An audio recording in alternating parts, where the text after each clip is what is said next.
चलो करवा देते हैं एक बार, आपके फायदा ही है। एक दो क्वेश्चन दोबारा बता देते हैं।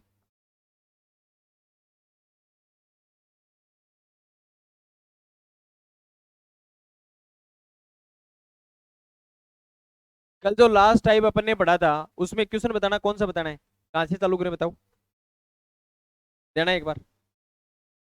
एक बार वापस रिपीट कर रहे हैं सारे जो भी क्वेश्चन आपको नहीं बताए थे या समझ में नहीं आए, देख लेते हैं, या कोई अब्सेंट था, सारी चीजें हैं।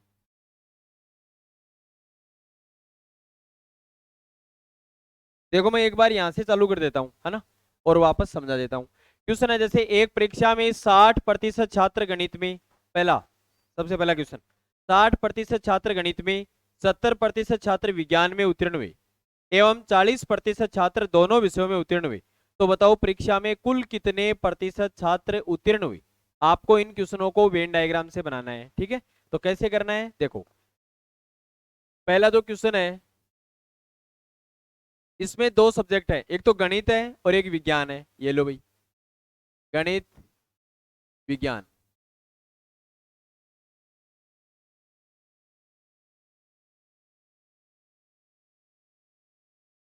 गणित में कितने परसेंट छात्र पास हुए भाई, उत्तीर्ण हुए, 60%। तो 60% छात्र गणित में पास हुए, और विज्ञान में कितने पास हुए, 70%। और दोनों में क्या दे रखा है भाई, 40% पास हुए, उत्तीर्ण हुए। देखो मैंने आपको कल एक बात बताई थी, क्या, जैसे यहां अपन कहें कि गणित में 60% पास हुई, इसका मतलब फेल कितने हुए गणित में, 40%। ऐसे ही इधर विज्ञान में कितने फेल हुए, 30%। लेकिन ये जो कॉमन वाला है इसको आप चेंज नहीं कर सकते, ये 60% दोनों में फेल हुए, इसको चेंज नहीं कर पाएंगे आप।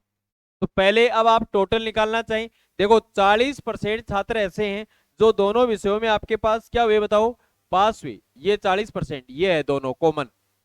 और ये पूरी गणित जो है, गणित में कितने, ये गणित का एरिया देखो यहां से लेकर के और यहां तक का ये गणित का एरिया है, और इसमें टोटल कितने पास हो रखे हैं बताओ, 60।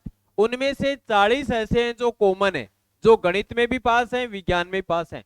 तो केवल गणित में कितने पास होंगे, 60 - 40, बोलो कितने हो गए, 20%। इस तरीके से ऐसे ही आप आगे वाले सब्जेक्ट में देखो, तो क्या है, यहां ये है विज्ञान, और विज्ञान में बताओ कितने पास है टोटल, 70%। उनमें से 40% तो कॉमन है, तो केवल विज्ञान में कितने पास है बताओ, 30%। अब आप टोटल पास देख लेते हैं, टोटल उत्तीर्ण छात्र कितने हैं वो देखो। तो टोटल उत्तीर्ण छात्रों की आप बात करेंगे तो यहाँ पे, तो बताओ क्वेश्चन में क्या आ जाएगा, 20 + 40 + 30, है ना। तो क्या हो जाएगा आपके पास, कुल उत्तीर्ण छात्र, कुल उत्तीर्ण छात्र क्या हो जाएगा, 20% + 40% प्लस बोलो 30%, कितना हो जाएगा बताओ, 90%। ये हो जाएगा इस तरीके से। अब क्वेश्चन में आपको क्या पूछा है, कुल कितने प्रतिशत विद्यार्थी उत्तीर्ण हुए, तो बताओ आंसर क्या होगा, 90%। ऐसे करना है। और इसमें आपको ऐसे पूछ ले, कुल अनुत्तीर्ण छात्र पूछ ले भाई, कुल अनुत्तीर्ण छात्र, तो ये हो जाएगा 100% में से आप 90% माइनस कर दो, ये लो बताओ क्या हो जाएगा, 10%। समझ में आ गया होगा भाई। इस तरीके से आपको क्वेश्चन करना है। और मैंने आपको कल एक बात और बताई थी कि ये जो अपन क्वेश्चन कर रहे हैं वो ऐसे भी देख सकते थे, कैसे, ये यहां से लेकर के ये जो वैल्यू है ना, ये वैल्यू जैसे ये लाइन है, और इस लाइन की वैल्यू बताओ यहाँ पे कितनी दे रखी है आपको बताओ, 60% दे रखी है, क्या बताना है, देखिए दे रखी है, ठीक है। और इस लाइन की वैल्यू येलो कलर वाली जो है इसकी वैल्यू कितनी दे रखी है बताओ, 70%। और इन दोनों लाइनों को मैं जोड़ूं, तो आप यहां एक चीज नोट करें कि इन दोनों लाइनों को जोड़े तो यहां से लेकर के यहां तक ये दो बार नहीं आ रही, क्या बताओ, आ रही है ना दो बार।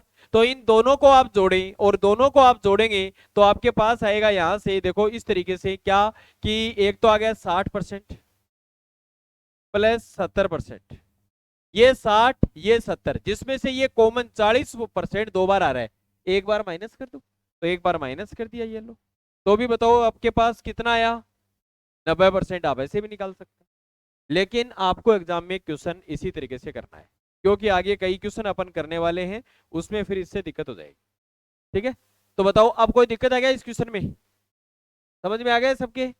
इस तरीके से ये करने, ये आपको ध्यान ये रखना है। आप ये बताओ टोटल उत्तीर्ण छात्र कितने परसेंट है और अनुत्तीर्ण छात्र टोटल कितने हैं? 10%। और आप यदि यहां इसको चेंज कर देते कि 100 में से 40% दोनों में पास, तो फेल 60, 60% कॉमन फेल, तो टोटल फेल ज्यादा होना चाहिए 60 से, और यहाँ 60 से कम आ रहा है, इसलिए अपन कहेंगे कि ये जो बीच वाली वैल्यू है इसको आप कभी भी चेंज नहीं करेंगे। ये ध्यान रखना। ठीक है, तो ऐसे क्वेश्चन करना है। अगला क्वेश्चन, एक परीक्षा में 60% छात्र हिंदी में और 75% छात्र अंग्रेजी में उत्तीर्ण हुए। एक बार देख लो, फिर बाद में एक साथ ही उतार लेना। देखो क्या होगा, सबसे पहले आपको क्वेश्चन में क्या दिया बताओ? क्वेश्चन में क्या कह रहे हैं? 60% छात्र, एक तो हिंदी और एक क्या दे रखा है? अंग्रेजी। हाँ जो भी है, अभी लिखा नहीं, हिंदी और अंग्रेजी। अब बताओ हिंदी में कितने पास है भाई? उत्तीर्ण 70%, और अंग्रेजी में 75%। और आगे क्वेश्चन में कह रहा है दोनों विषयों में 10% छात्र अनुत्तीर्ण हुए, फेल दे रखे हैं 10%। तो आप ये बताओ किस में चेंज करना पड़ेगा क्या? देखो पहले वाले क्वेश्चन में पास पास पास दे रखे थे, उत्तीर्ण उत्तीर्ण उत्तीर्ण, तो आपने टोटल उत्तीर्ण निकाल लिया। लेकिन इस क्वेश्चन में ऐसा नहीं है, इसमें क्या दे रखा है? पास फेल पास, सब सेम नहीं है ना, तो सेम करें। किस में करें? जो कॉमन वाला दे रखा है उसमें सेम करो। कॉमन में क्या दे रखा है बताओ? कॉमन वाले फेल में दे रखा है या पास में? तो आप इसको भी फेल में चेंज करो। बताओ यहां कितने फेल होंगी? 100 में से 70 पास, तो फेल कितने हुए बताओ? और इधर फेल कितने होंगे? बस, अब निकाल लेंगे अपन यहां से। अब डायरेक्ट कैलकुलेशन करेंगे। केवल हिंदी में फेल होने वाले छात्रों का परसेंटेज कितना है बताओ? तो ये देखो, ये कॉमन वाला कितना है यहाँ पे? 10 के। टोटल हिंदी में 70% या 30% क्या है? फेल। तो यहाँ केवल हिंदी में कितने फेल हो गए? 20, 20 और 10 हो गए 30। ठीक है, इधर यहाँ पे अंग्रेजी में कितने फेल है बताओ? 25, 10 कॉमन है, कितने हो गए? 15। अब आपको क्वेश्चन में पूछा है उत्तीर्ण कितने प्रतिशत छात्र हुए, तो पहले आप अनुत्तीर्ण निकालो। तो अपन लिखेंगे कुल अनुत्तीर्ण छात्र, कुल अनुत्तीर्ण छात्र जोड़ दो भाई इनको, जोड़ो, बोलो 20% बोलो, 10% बोलो, 15% बोलो, कितना हो जाएगा? लेकिन आपको ये क्वेश्चन में नहीं पूछा है, आपको पूछा है कुल उत्तीर्ण छात्र, तो अब निकाल लेंगे अपन। हाँ, कुल उत्तीर्ण छात्र, 100 में से 45 घटा दो, बोलो कितने परसेंट हो जाएंगे? 55%। ऐसे करना है भाई, इस तरीके से करना। लिख लो, पढ़ा हुआ है तो भी लिख लो, नहीं पढ़ा हुआ है तो भी लिख लो, ताकि प्रैक्टिस हो जाए। जिसका लिखा हुआ है वो एक बार रब कॉपी में बिना देखे करो। इसमें 3-3 के क्वेश्चन भी करवाने हैं, अच्छी बात है, ताकि समझ में आ जाए अच्छे से। लिख लो ऐसा कैसा।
अभी देखो अपना परसेंटेज में दो टाइप के क्वेश्चन और बचे हैं बस।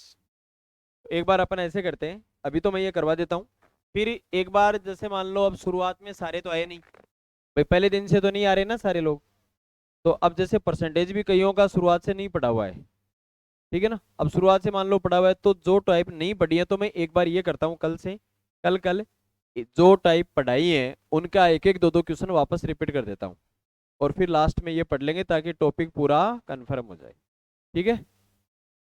देखेंगे।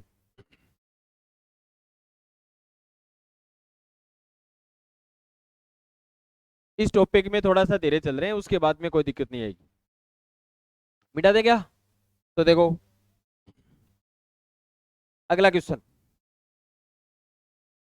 अगला क्वेश्चन है, एक परीक्षा में 70% छात्र संस्कृत में, 60% छात्र हिंदी में उत्तीर्ण हुए।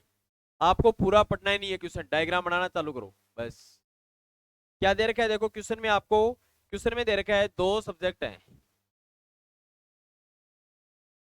एक तो क्या दे रखा है बताओ, संस्कृत, और दूसरा हिंदी।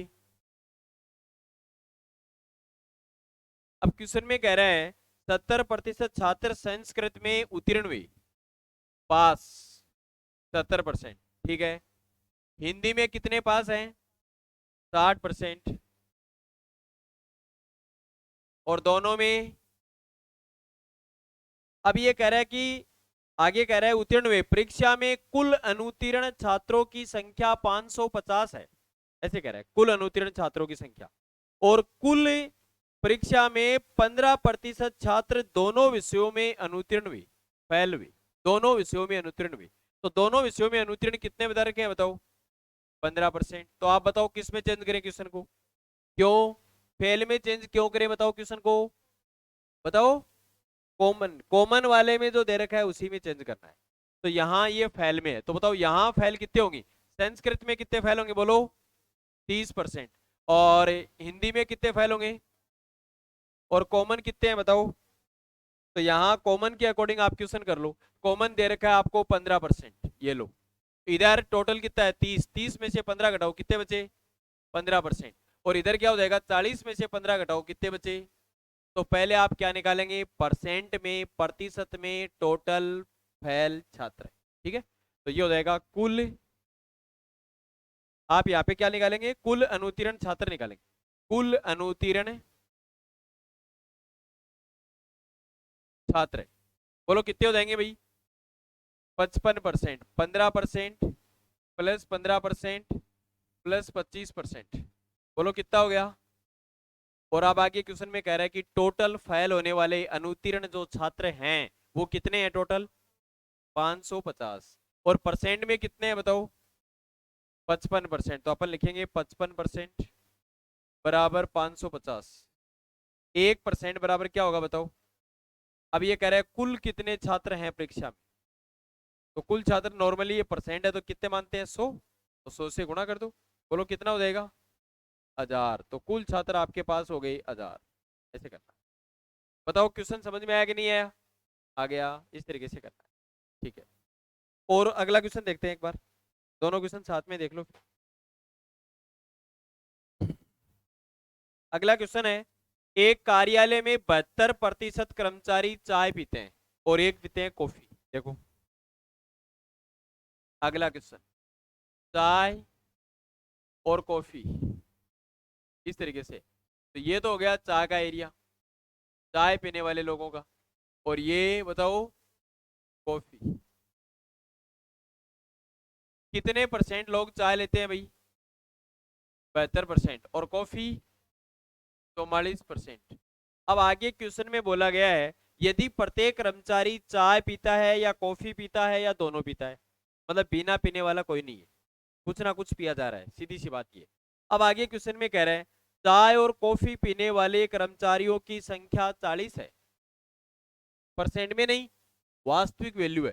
चाय और कॉफी पीने वाले कर्मचारियों का परसेंट में वैल्यू कितनी है बताओ? ये 40 बता रखी है आपको, ये दो वैल्यू दे रखी है कॉमन। तो पहले ये कॉमन वैल्यू आपको निकालनी पड़ेगी परसेंट में। देखो आप ये बताओ, ये टोटल चाय और कॉफी पीने वाले लोगों का टोटल प्रतिशत कितना है? 100% है ना 100%। अब 100% है तो आप एक चीज नोट करो यहाँ पे, इन दोनों को जोड़ो, 72 और 44% को जोड़ो, 72% प्लस 44%, बोलो कितना होगा? 116%। ये 100 से कितना ज्यादा है वो कॉमन है, ये मान लो आप, कितना ज्यादा है बताओ? ये 16% परसेंट में ऐसे लोग हैं जो चाय भी लेते हैं और कॉफी भी लेते हैं, ये मतलब है यहाँ पे। अब आप चाहो इसको अक्स मान के तो अक्स मान के भी कर सकते हैं, पहले आप एक बार इसको ऐसे देख लो। तो यहां आपने देखा सिर्फ चाय पीने वाले लोग कितने हैं, 72% माइनस 16, कितने हो जाएंगे बताओ? चाय पीने वाले लोग, केवल चाय पीने वाले लोगों का प्रतिशत कितना होगा यहाँ पे अपन निकालेंगे, लेकिन इसकी जरूरत भी नहीं है अपने को। क्यों? क्योंकि क्वेश्चन में कह रहा है कि चाय और कॉफी लेने वाले दोनों का टोटल संख्या कितनी है कार्यालय में, 40, और परसेंट में कितनी है बताओ? 16। तो अपन क्या लिख देंगे बताओ? 16% बराबर आ गया, बताओ कितना आया? 40। तो क्या हो जाएगा 1% बराबर क्या हो जाएगा बताओ आपके पास? 40/16। और ये कह रहा है कुल कर्मचारी कितने हैं, कुल कर्मचारी, तो बताओ किससे गुणा करूं इसको मैं? हाँ 100/40 गुणा 100, ये लो, 4 से काटो, 4 बार कटा, 4 से इसको काटा 10, ये 4 से कटा 25, बोलो कितना आया? 250। तो कार्यालय में टोटल कर्मचारी कितने हैं बताओ? 250। बोलो बात समझ में आई कि नहीं आई? ऐसे कर सकते।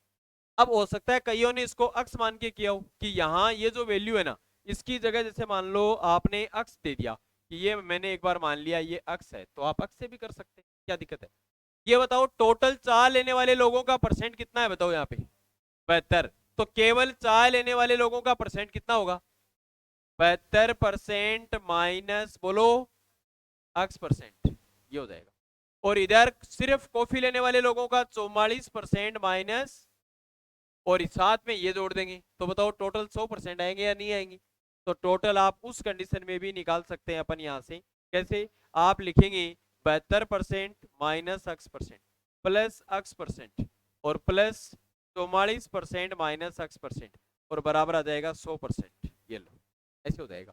देखो ये प्लस माइनस कैंसिल हो गया, ठीक है? क्या बचा बताओ आपके पास? माइनस का अक्स परसेंट, ये आगे आएगा तो प्लस का हो जाएगा। इधर 72 और 44 कितने होते हैं? 116, ये 100 इधर आएगा माइनस का हो जाएगा। बताओ अक्स की वैल्यू आपके पास कितनी आई? आप ऐसे भी निकाल सकते, बात एक ही। तो कार्यालय में टोटल कर्मचारियों की संख्या बताओ कितनी हो गई अपने पास? इस तरीके से कर, नोट कर लो।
लिख लिया? तो लिखो अगला क्वेश्चन, देखो एक क्वेश्चन और है, ये आपने लिख लिया तो अगला एक क्वेश्चन और देखना है बस। अगला क्वेश्चन है भाई,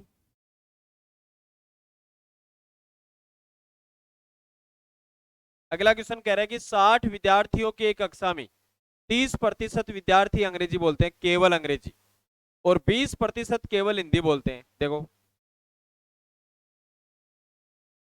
अंग्रेजी, हिंदी,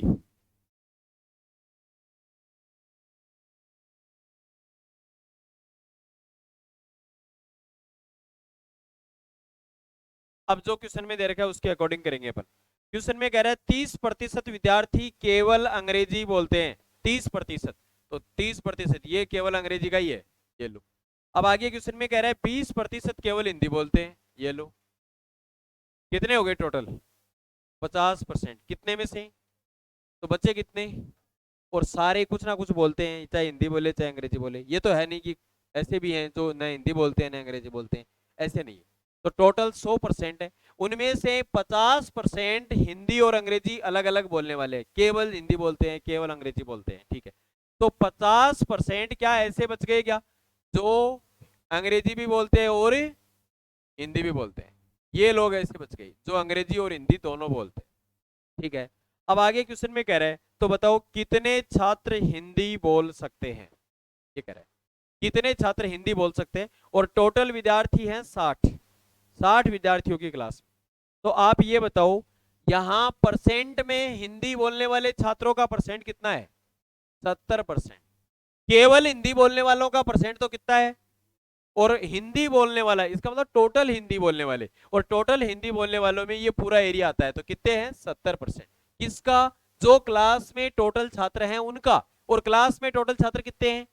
60। तो अपन क्या लिखेंगे? हिंदी बोलने वालों की बात कर रहे हैं। तो हिंदी बोल टोटल क्लास में 60 है और उनका 70% होगा। बोलो कितना आएगा? 42। इस तरीके से कर, ऐसे कर। और लिखो इसमें क्वेश्चन, और कोई क्वेश्चन आपको पूछना हो, सीट दे रखी है आपको, तो कोई क्वेश्चन नहीं आए तो पूछ सकते हो। निकालो, चलो सीट निकालो, पहले पूछ लो क्वेश्चन।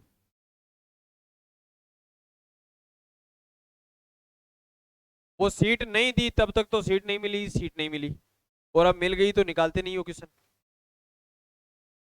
तो निकाले हैं तो बताओ फिर कौन सा क्वेश्चन बताना है। लो, ए झूठ मत पूछना, निकाला ही नहीं है, शकल देख के पूछ रहे हो कि हाँ यो ठीक लग रही है, पूछ पाओ, ऐसे नहीं होना चाहिए। लो,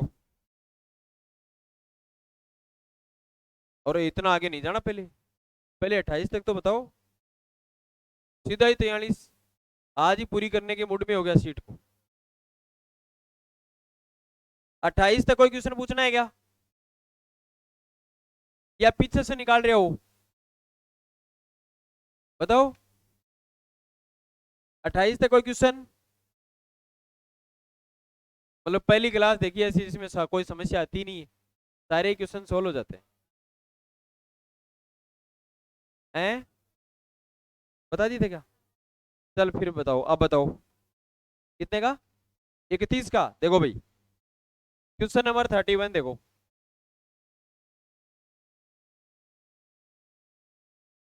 आपकी सीट में क्वेश्चन नंबर 31 क्या है, कि तुलसीराम का वेतन कश्यप से 20% अधिक है, ठीक है। और तुलसीराम जो 720 रुपए बचत करता है, जो उसके वेतन का 4% है, तो कश्यप का वेतन कितना है? ये क्वेश्चन में पूछ रहा है। देखो, दो लोग हैं, तुलसीराम को टी से लिख दे, इतना बड़ा नाम कैसे लिखेंगे वरना, और एक कश्यप को के से लिख देते हैं। ये लो, अब क्वेश्चन में कह रहा है कि तुलसीराम का वेतन कश्यप से ज्यादा है। तुलना किससे हो रही है तुलसीराम के वेतन की? कश्यप से। और कितना बता रहा है? 20%। आप बताओ 20% की भिन्न क्या होती है? इसका मतलब कश्यप का वेतन कितना है बताओ यहाँ पे? 5। तो तुलसीराम का एक ज्यादा, कितना हो गया बताओ? 6। ठीक है। अब क्वेश्चन में आगे क्या बोला गया? क्वेश्चन में बोला गया है यदि तुलसीराम 720 रुपए बचत करता है, ठीक है, जो उसके वेतन का 4% है, उसके वेतन का कितना है? 4%। तो वेतन का 4% बचत है। तुलसीराम का वेतन यहाँ पे कितना है बताओ? 6 है या नहीं है बताओ? देखो ये अनुपातों में वेतन है यहाँ पे, तुलसीराम और कश्यप का अनुपातों में वेतन दे रखा है। और आप अनुपात, कोई भी राशियों के मध्य अनुपात दिया हुआ होता है, उसको हटाते हैं तो किससे गुणा करते हैं? एक चर राशि से गुणा करते हैं। तो अपन मान लेते हैं एक बार, इसका तुलसीराम का वेतन है 6x, और इसका कितना हो जाएगा बताओ? 5x। अब क्वेश्चन में क्या कह रहे हैं? तुलसीराम 720 रुपए बचाता है, जो उसके वेतन का 4% है। वेतन है 6x, इसका 4% 720 है, ऐसे कह रहा है। बताओ अब आप यहां से x की वैल्यू निकाल सकते हैं नहीं निकाल सकते? निकाल सकते हैं। भैया कह रहा है तुलसीराम कितने रुपए बचाता है बताओ? जो उसके वेतन का तुलसीराम का वेतन कितना है यहाँ पे 6x का कितना परसेंट है 4%, बराबर कर देंगे तो क्या हो जाएगा देखो 6 चौका 24 और 24 से इसको काटो 24 72 एक 0। तो बताओ अक्स की वैल्यू कितनी आई आपके पास 3000 आई क्या बताओ 30 गुणा 100। अक्स का मान कितना है बताओ 3000। तो आप बताओ तुलसीराम का वेतन कितना हो जाएगा बताओ यहाँ पे 3000 गुणा 6 कितना हुआ 18000। और ऐसे ही कश्यप का वेतन कितना है 3000 गुणा बोलो 5 कितना हो जाएगा 15000। और क्वेश्चन में आपको पूछा है तो बताओ कश्यप का वेतन कितना है तो कितना हो जाएगा 15000 आंसर हो जाएगा। ये लो। और बताओ बताएंगे अभी।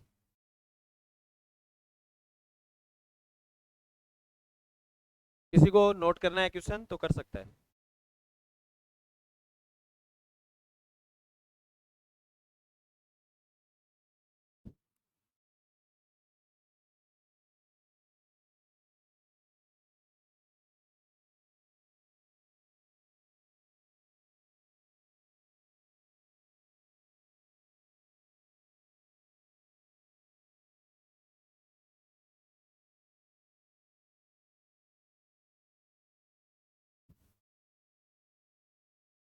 फटाफट नोट करो भाई।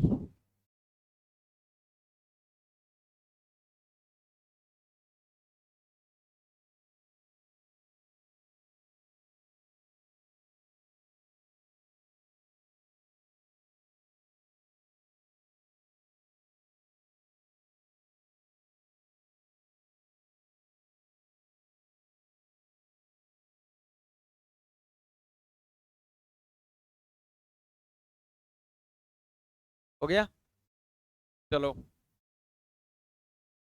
अगला क्वेश्चन है 43 का 43 कितने का 32 का। चलो 32 का देख लो पहले। क्वेश्चन नंबर 32 क्या है यदि ए का x परसेंट कोमा बी के y परसेंट के बराबर है। अच्छा क्वेश्चन है ये कह रहा है ए का x परसेंट का की जगह गुणा परसेंट बटा 100 बराबर है बी के y परसेंट। तो ए का x परसेंट बराबर बी का y परसेंट है तो बी का z परसेंट कितना होगा ये आपको क्वेश्चन में पूछा है। अब आप ये देखो 100 से 100 काट सकते हैं ना यहाँ से तो क्या हो जाएगा ऐसे लिख सकता हूँ क्या ये b गुणा में इसके भाग में ले आओ ये हो जाएगा a बटा b बराबर बोलो क्या हो जाएगा y बटे x। इसका मतलब अनुपातों में a का मान कितना है और b का मान x। अब क्वेश्चन में क्या पूछ रहा है क्या कह रहा है वो देखते हैं। क्वेश्चन में कह रहा है b का z परसेंट क्या होगा। देखो b का की जगह गुणा z परसेंट परसेंट क्या होता है बताओ बटे में 100 परसेंट को हटाते हैं बटा में 100 आता है ठीक है। अब देखो यहां आप ऐसे कर सकते हैं b का मान क्या रख सकते हैं बताओ x b का मान x है अनुपातों में z आपको निकालना है ठीक है। तो अपना ऑप्शन यहां से क्या होगा आपको देखो यहां से ऑप्शन लेना पड़ेगा साथ में ऐसे नहीं बता सकते आप। जैसे पहला ऑप्शन देखो इस क्वेश्चन में आप ऑप्शन से तय करेंगे। पहला ऑप्शन है y z परसेंट ठीक है परसेंट बटा 100 होता है ये लो और गुणा a ऐसा होगा क्या y z बटा 100। तो पहली बात तो यहाँ पे y नहीं आना क्यों क्योंकि y किसका मान है बताओ a का मान है और गुणा a हाँ क्या बटा में x है क्या एक सेकेंड हाँ वाई जेड इंटू बटा में क्या है बताओ x। अब बताओ x का मान क्या होगा यहाँ पे x का मान क्या आएगा बताओ b आएगा तो नीचे b अब नीचे b अपने को चाहिए ही नहीं b गुणा जेड बटा 100 तो बट्टा में 100 ही चाहिए बस। तो यहाँ इसका मतलब पहला ऑप्शन तो नहीं आएगा। अब आप इसी तरीके से दूसरे ऑप्शन से करें। देखो आपको ये बताओ किसका आंसर निकालना है आपको b का z परसेंट तो b गुणा जेड बटा 100 यही तो निकालना है। इसका मतलब हर ऑप्शन को सरल करो और यदि किसी भी ऑप्शन से b गुणा जेड बटा 100 आ रहा है वही आंसर है। सीधी सी बात ये पहला ऑप्शन है y z परसेंट परसेंट बटा 100 अपॉन में x गुणा a। इसको आप सरल करें तो ज्यादा से ज्यादा ये कर सकते हैं कि y की जगह a की जगह क्या लिख दे बताओ y लिख देंगे। देखो यहाँ क्या हो जाएगा आपके पास ये तो है y z गुणा a का मान y और बट्टे में अक्स, अक्स का मान क्या है बताओ यहाँ पे बी, तो यहाँ पे बी रख देंगे अपन, या अक्स को अक्स रख लो या बी रख दो, कोई फर्क नहीं पड़ेगा, बी। और गुणा में क्या हो जाएगा बताओ 100। अब गुणा में 100 भी है तो चलो ठीक है, 100 तो ठीक है। अब यहाँ जेड, जेड भी है, तो वाई, वाई की वैल्यू क्या है बताओ यहाँ पे आपके पास ए है, तो आप यहां लिख सकते हैं, इसको सरल करें तो y गुणा वाई हो गया ए स्क्वायर इंटू जेड बटा बी गुणा 100। तो बताओ ये इसके सेम है क्या, बताओ समान है क्या, नहीं है, तो पहला ऑप्शन नहीं होगा। तो ये ऐसा क्वेश्चन है, इसमें लास्ट में ऑप्शन ही देखना पड़ेगा। अगला ऑप्शन 2 नंबर देखो, 2 नंबर ऑप्शन है जेड एक्स बटे वाई परसेंट गुणा ए, सरल करो देखें, तो जेड एक्स बटे वाई, परसेंट को हटाएंगे बटा में 100 और गुणा में बताओ क्या है ए है, वैल्यू रखते हैं अपन, देखो यहाँ पे, तो अपन यहाँ से वैल्यू रखें तो बताओ ए की वैल्यू क्या है यहाँ पे बताओ वाई, तो अपन लिखेंगे जेड एक्स बटे वाई गुणा 100 और गुणा ए का मान है वाई, वाई से वाई कट गया, बोलो क्या है आपके पास जेड एक्स बटा 100 है क्या उधर, जेड एक्स बटा 100। अब चलो अक्स नहीं है उधर, बी है, तो अक्स का मान क्या है, अब यहाँ पे ये देखो अक्स का मान क्या है बताओ बी है, तो आप इसको क्या लिख सकते हैं कि जेड गुणा बी बटा 100। बोलो आ गया क्या मान, आ गया, आ गया, तो कौन सा ऑप्शन आंसर होगा बताओ, 2 नंबर ऑप्शन आंसर। ऐसे करना पड़ेगा, इस तरीके से भी क्वेश्चन पूछा जाता है। और बताओ 43 से पहले और कोई क्वेश्चन आपको पूछना है तो पूछ सकते हो। क्वेश्चन नंबर 43 से पहले कोई और क्वेश्चन पूछना है तो बोलो।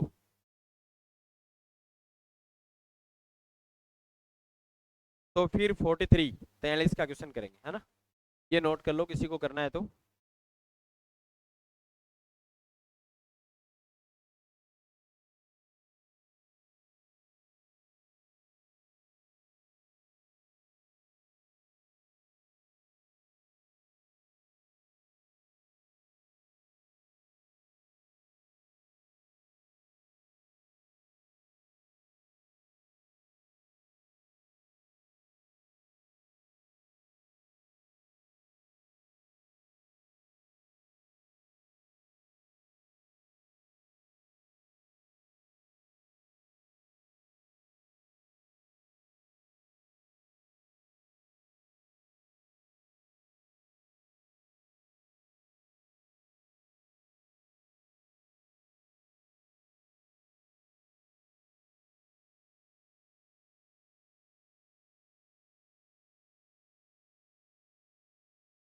हो गया,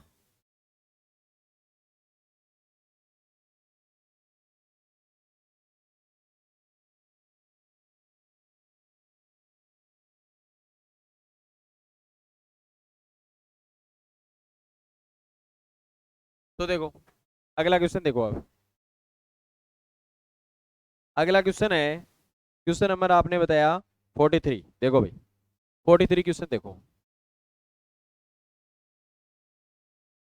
43 का क्वेश्चन है, किसी वस्तु के मूल्य में 8% वृद्धि हुई और बाद में नए मूल्य में 8% कमी हुई, वर्तमान में वस्तु का मूल्य 1 रुपये है, तो प्रारंभिक मूल्य क्या है। आपको मैंने करवाया था, दो तरीके से करवाया था, मैं डायरेक्ट बता देता हूँ। आप क्या कह रहा है, पहले वस्तु का मूल्य 8% बढ़ाया, 8% की भिन्न बताओ भाई, आर बटा 100, 100 पे आर बढ़ गया, दोबारा कह रहा है 8% कम किया, 100 पे कितना कम हुआ बताओ, इसका मतलब प्रारंभिक, एक तो प्रारंभिक मूल्य और एक वर्तमान, तो मैं यहां तो लिखता हूं प्रारंभिक, एक तरफ अपन लिखते हैं प्रारंभिक मूल्य और एक तरफ अपन लिखते हैं वर्तमान मूल्य। अब बताओ यहाँ प्रारंभिक मूल्य कितना है 100, कितने की वृद्धि हुई आर की, कितना हो गया बताओ 100 प्लस आर, बाद का मूल्य हो गया ना। तो ये शुरुआत में प्रारंभिक मूल्य 100 रुपए है, बाद में कितना हो गया बताओ यहाँ पे 100 प्लस आर। दूसरी कंडीशन में भी 100 आर कम, बोलो कितना हो गया 100 माइनस आर। आप ऊपर से नीचे गुणा करते हैं ना, इसको गुणा करते हैं, क्या आएगा बताओ इधर, इसका मतलब यदि शुरुआत में कितने रुपए मूल्य है 10,000, तो इधर क्या होगा, इधर आप इसको गुणा करो क्या होगा पता चल जाएगा आपको यहाँ पे। तो 100 को 100 से गुणा किया, बताओ कितना आया, फिर ये 100 को प्लस आर से गुणा किया तो क्या, या इसको आप डायरेक्ट भी गुणा कर सकते हैं, करने की जरूरत ही नहीं है। ये है ए प्लस बी ए माइनस बी, क्या होता है ए स्क्वायर माइनस तो ये 100 का तो ए स्क्वायर तो हो गया 10,000 माइनस आर स्क्वायर, ये हो जाएगा। अब आपको ये बताओ, आप यहाँ पे प्रारंभिक मूल्य कितना दे रखा है भाई, और वर्तमान मूल्य 10,000 माइनस, ठीक है। अब क्वेश्चन में आपको कह रहा है कि यदि अब वस्तु का मूल्य 1 रुपया है, अब का मतलब वर्तमान में, वर्तमान में वस्तु का मूल्य कितना है 1 रुपये, और यहाँ पे कितना है, ये है 10,000 माइनस आर स्क्वायर। तो अपन लिखेंगे 10,000 माइनस आर स्क्वायर बराबर, बताओ कितना होगा आपके पास, 1 होगा। तो यहाँ 1 बराबर क्या हो जाएगा, तो आप कहेंगे 1 बराबर होगा 1/10,000 माइनस, बोलो समझ में आ गया।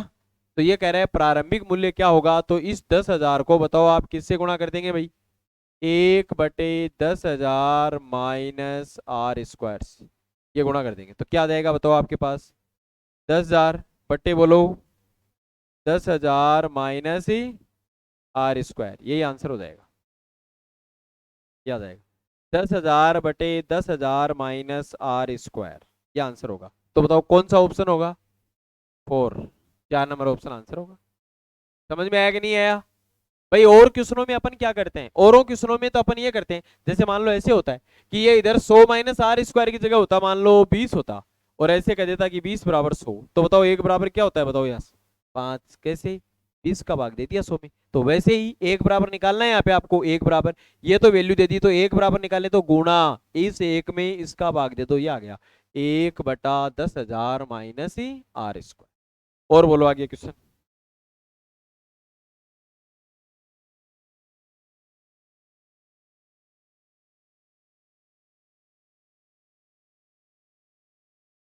क्वेश्चन नंबर 51 देखो, 51।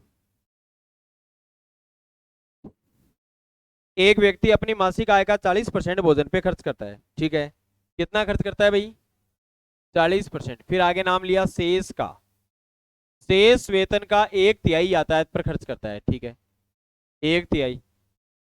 यदि वह 4500 रुपए की बचाता है उसके बाद में, ये कह रहा है 4500 रुपए क्या बता, क्या दे रखा है बताओ, बचत दे रखा है, और 1/3 उसने यातायात पे खर्च किया शेष का, और 40% उसने खर्च किया किस पे बताओ, भोजन पे। ये लो 40% की बिन बता दो, क्या हो जाएगी 40% की बिन, तो अपन क्या कहेंगे क्वेश्चन में, एक तरफ तो लिखेंगे आय, और एक तरफ क्या कहेंगे बचत। बताओ भाई फर्स्ट कंडीशन में बचत कितनी है, 5, कितने रुपए खर्च किए, कितने बचे। सेकंड कंडीशन में 3 रुपए आय है, 1 रुपया खर्च किया, कितना बचा, ये लो, ऊपर से नीचे गुणा करेंगे, ये तो कट ही जाएगा ना इससे, 5, 2। बताओ यहाँ बचत कितनी है, 2, और क्वेश्चन में बचत कितनी दे रखी है, 4500। ये लो, एक बराबर आएगा 2250, तो आप 2250 से इसको गुणा कर देंगे, आ जाएगी 0, 5, 5, 25, 2, 22, 110, 2, 112। ये लो, क्वेश्चन में क्या पूछा है बताओ, इसमें आपको आपको क्वेश्चन में पूछा उसका मासिक वेतन क्या होगा, तो मासिक वेतन आपको निकालना है, तो 11,250। ऑप्शन गलत दे रखा है, हाँ, 1 नंबर आंसर आएगा भाई, ठीक है ना, 1/3, ठीक है, शेष वेतन का सही है, 11,250 आएगा। ऐसे करना है भाई। और फरमाओ, 54 नंबर क्वेश्चन, लड़कियां भी पूछ सकती हैं, कोई बड़ी बात नहीं है, आप भी पूछ सकते हो। 54 नंबर देखो, 54 नंबर है, आपने जो चीनी वाले क्वेश्चन किए थे, ध्यान में है क्या, कैसे किए थे, कौन सा तरीका लगाया, P गुणा Q बराबर उससे होगा। अभी करते हैं, देखो लिख लो पहले।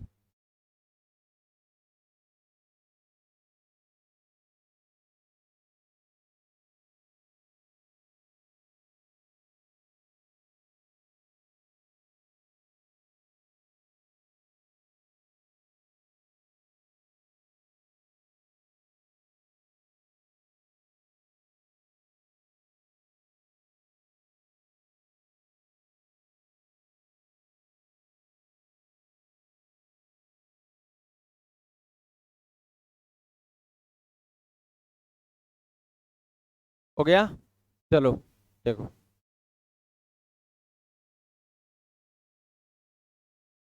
क्वेश्चन नंबर है 54 भाई। अभी आपको बताया 54 नंबर क्वेश्चन ऐसे करना है। P गुणा Q बराबर E। P का मतलब मूल्य, प्राइस, Q क्वांटिटी, खपत, और E खर्चा। सेव की कीमत 10% कमी होने पर, तो 10% की बिन बताओ क्या होती है। हाँ, 10% की बिन होती है 1/10। इसका मतलब शुरुआत में सेव का मूल्य 10 रुपए, एक कम हो जाएगा, बताओ कितना होगा। तो अब आगे क्वेश्चन में अगला कह रहा है 10% कमी होने पर एक व्यक्ति 54 रुपए में 10 सेव ज्यादा खरीद सकता है। इसका मतलब व्यक्ति ने शुरुआत में भी 54 रुपए में सेव खरीदे और आज भी कितने में खरीद रहा है। इसका मतलब खर्चा समान है या नहीं है। है। तो यहां बताओ क्या आएगा, 54। तो यहां बताओ यहां भी क्या आएगा। यहां बताओ 10 रुपए लगते हैं सेव के, एक सेव के। तो 54 रुपए में कितने सेव आएंगे बताओ। 54 में भाग दे तो 10 का कितना देंगे। मार्केट से कुछ तो खरीदते होंगे आप। तो मैं ऐसे कह रहा हूं एक सेव के 10 रुपए लगे और आपके पास 54 रुपए हैं, कितने सेव आने हैं, 54/10। जो भी मूल्य है उसमें उसका, या जो भी खर्चा हो रहा है उसमें किसका भाग देते हैं बताओ, मूल्य का। अब बताओ 54 रुपए में 9 के भाव से एक सेव के 9 रुपए लगे तो कितने सेव आएंगे।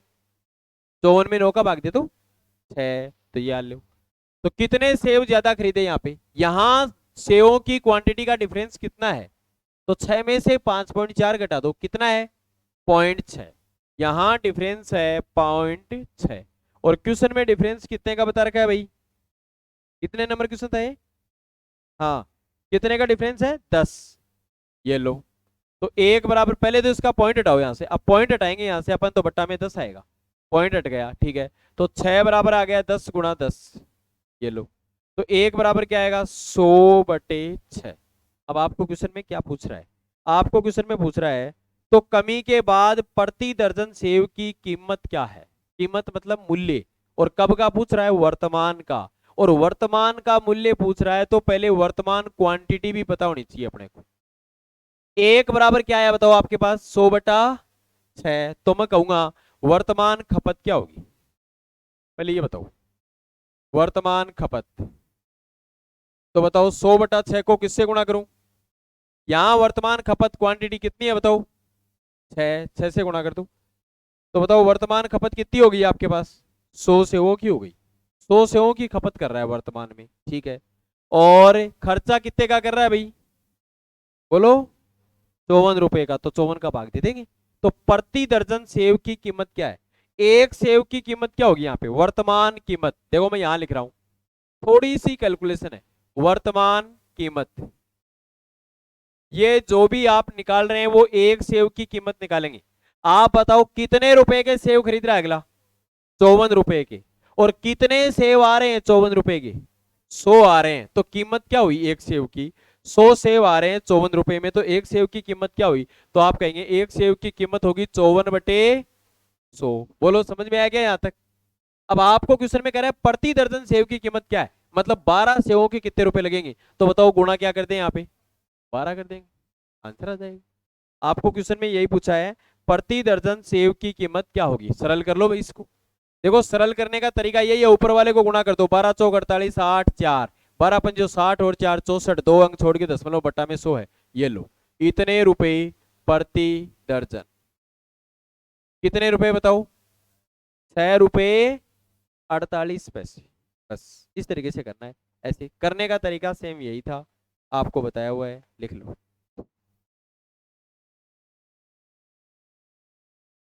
और बोलो।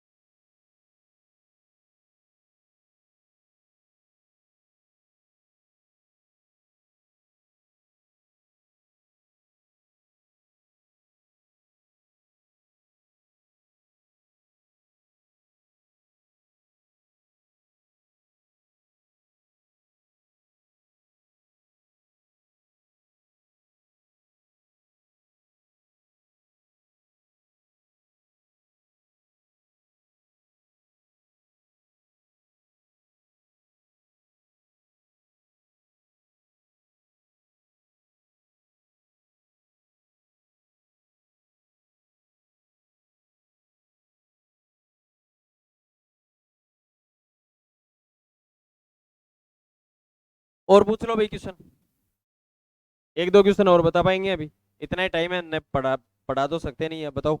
और पूछो, बिना मतलब का मत पूछना, बिना निकाले, निकाल के पूछा करो क्वेश्चन, कोई फायदा नहीं है।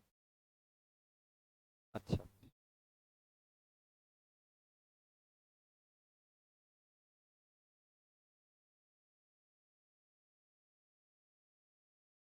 और बताओ भाई क्वेश्चन, आपकी सीट मिली नहीं? 80 नंबर।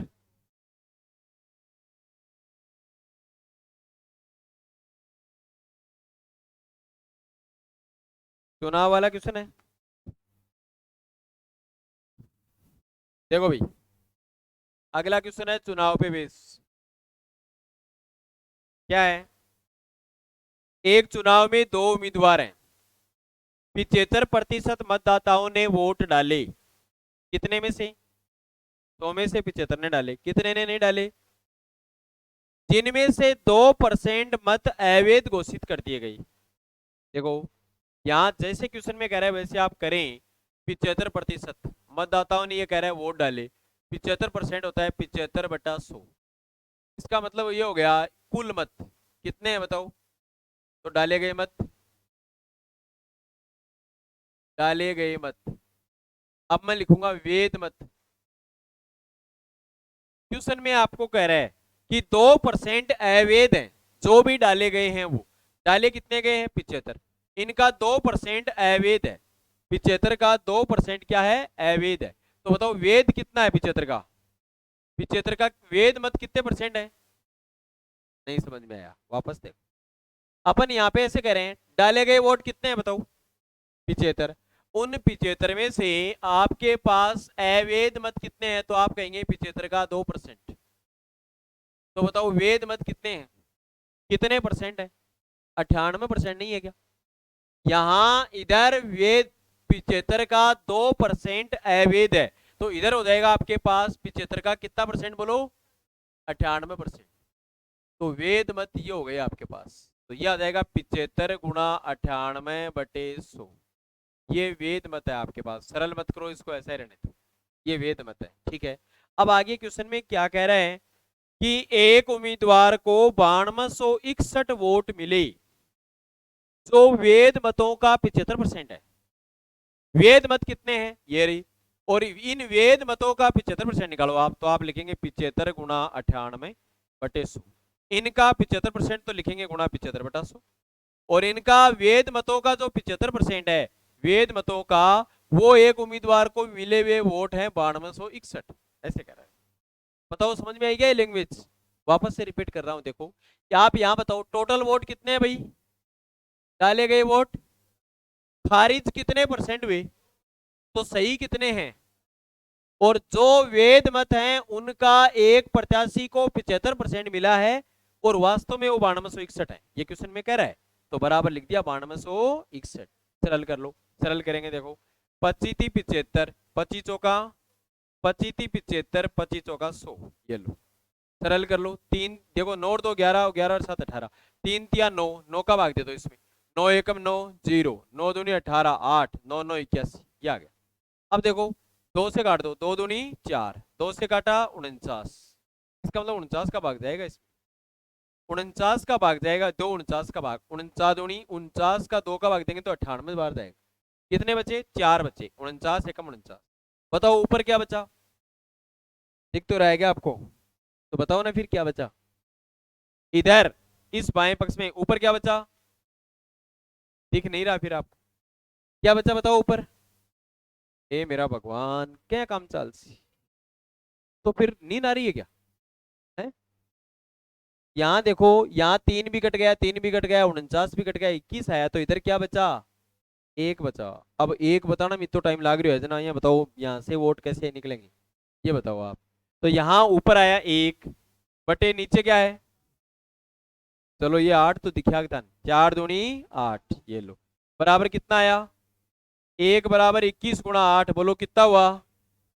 अब ये क्वेश्चन में आपको कह रहा है, तो बताओ चुनाव में कुल मतदाता कितने हैं? कुल मतदाता, तो बताओ इसको किससे गुणा कर दूं 168 को? 100 से गुणा किया, बताओ कितना आया? तो अपना आंसर आएगा 16,800। ऐसे कर,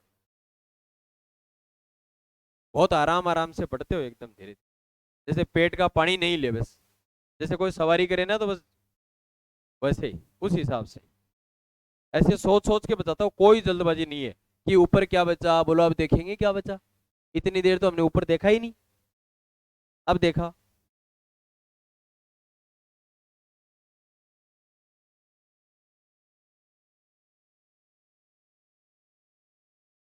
क्वेश्चन और निकालना आप इसमें, कोई भी क्वेश्चन नहीं आए तो कल पूछना, ठीक है ना? निकालते रहो क्वेश्चन, बाकी अपन कल पढ़ेंगे। ये लो।